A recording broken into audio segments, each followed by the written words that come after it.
Aminin, nakakatakot buksan ng bank app ngayong January 1, no?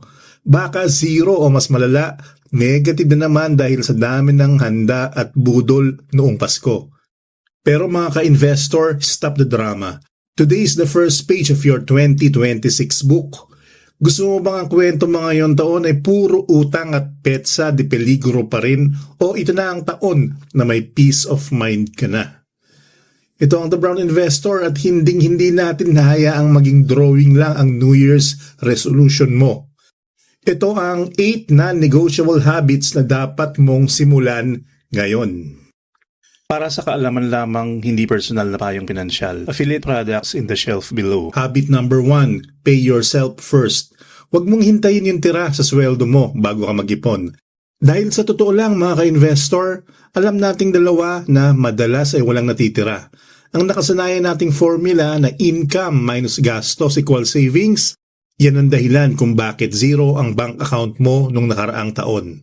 Sa system na yan, ang huling priority mo ay ang sarili mo. Kaya ngayong 2026, babalik rin natin ang laro. Ang bagong formula mo ay income minus savings equals gastos.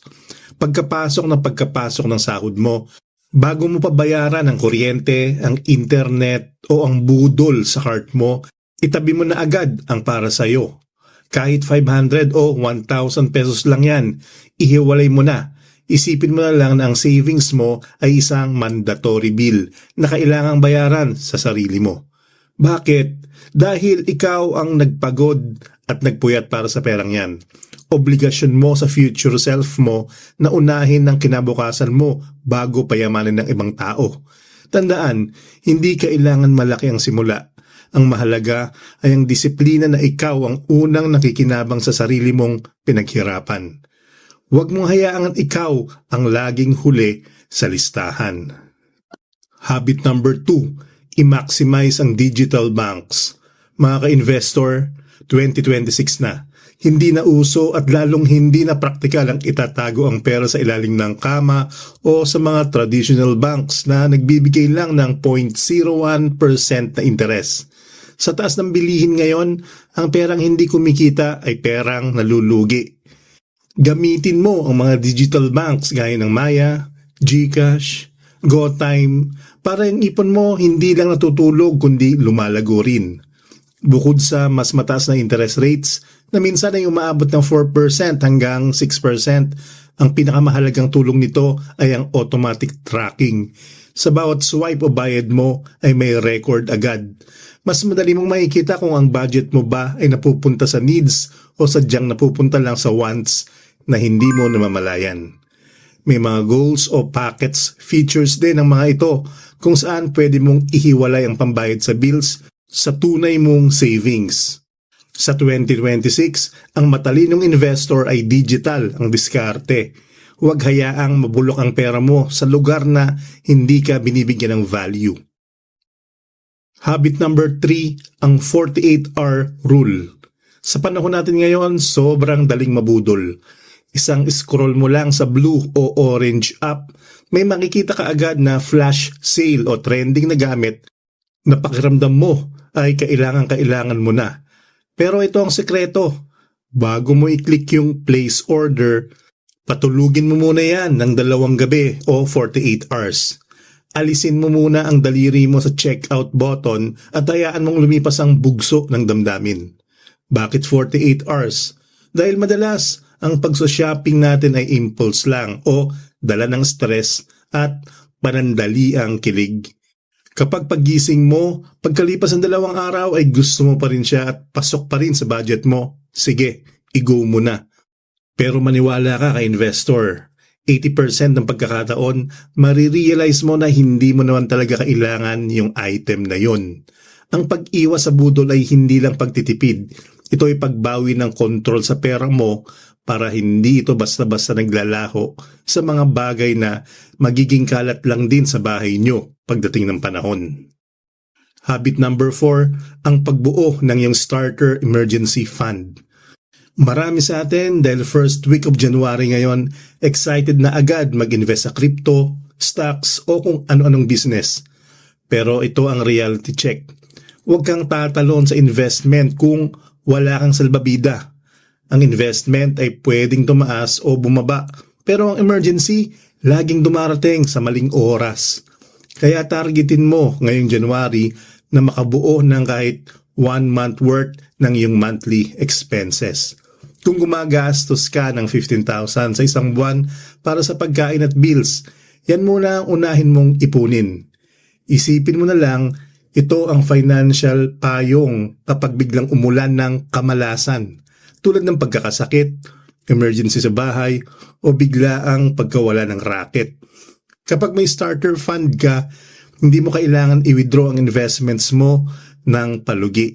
At higit sa lahat, hindi ka mapapilitang kumapit sa utang na may mataas na interest. Protection muna bago ang expansion. Mga ka-investor, siguraduhin natin matatag ang pundasyon mo bago tayo lumaban sa market. Habit number 5, automate it. Aminin natin mga ka-investor, ang disiplina natin ay parang baterya ng cellphone. Napapagod at nalolobat din yan. Sa simula ng buwan, ang taas ang motivation mo. Pero pagdating ng payday at nakita mo yung mga sale, biglang hihina ang willpower mo. Kaya ang diskarte sa 2026 ay gamitin ang features ng iyong banking apps para mag-auto-transfer every payday. Halos lahat ng digital banks at traditional banks ngayon ay may scheduled transfer feature na kung saan ang kukuha ng savings mo bago mo pa ito makita. Ang automation ay hindi napapagod at wala itong nararamdaman tukso. Sa set it and forget it strategy, tinatanggal natin yung chance na makalimutan mo o ipagpaliban ang pag-iipon. Kapag automatic na nailipat ang pera sa savings o investment account mo, pagkapasok ng payday, hindi mo na maiisip na gastusin pa ito. Magugulat ka na lang pagkalipas ng ilang buwan, dumalaki na ang ipon mo nang hindi mo nararamdaman ang hirap ng pagtitipid. Hayaan mo ang sistema ang magdisiplina sa iyo para sigurado ang resulta. Habit number 6, mag-conduct ng lifestyle audit. Mga ka-investor, maging tapat tayo sa sarili natin ngayong bagong taon. Tumaas ba ang sahod mo nitong nakaraang 2025? Pero bakit parang lalong sumasabog ang gastos mo ngayon? Yan ang tinatawag nating lifestyle inflation. Habang lumalaki ang kita, unti-unti nating ginagawang needs yung mga bagay na wants lang naman dati. Check mo yung mga subscriptions mo sa streaming apps na hindi mo naman napapanood o yung mga premium apps na charge ka buwan-buwan pero hindi mo naman ginagamit. Isama mo na rin dyan ang mga daily habits na pwedeng i-adjust, gaya ng mamahaling kape na pwede namang sanang timplahin na lang sa bahay o sa opisina. Hindi naman natin sinasabing huwag ka mag-enjoy, pero kailangang alam mo kung saan tumatapon ang pera mo. Tandaan mo ang kasabihan, ang maliit na butas pwedeng magpalubog ng isang malaking barko. Ang pag-iipon ay hindi lang tungkol sa pagdagdag ng kikitain, tungkol din ito sa pag-plug ng mga butas sa bulsa mo. Ngayong 2026, siguraduhin natin ang lifestyle mo ay hindi kumakain sa iyong kinabukasan. Habit number 7, build a second income stream.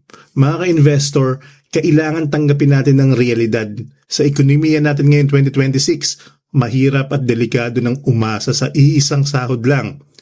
Isipin mo, kung ang sahod mo ay sapat lang sa bills, paano ng pangarap mo? Gamitin mo ang skills mo para magdagdag ng kita.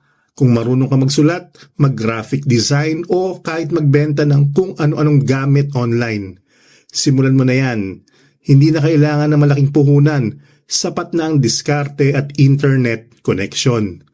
Ang The Brown Investor Rule para dito ay simple lang.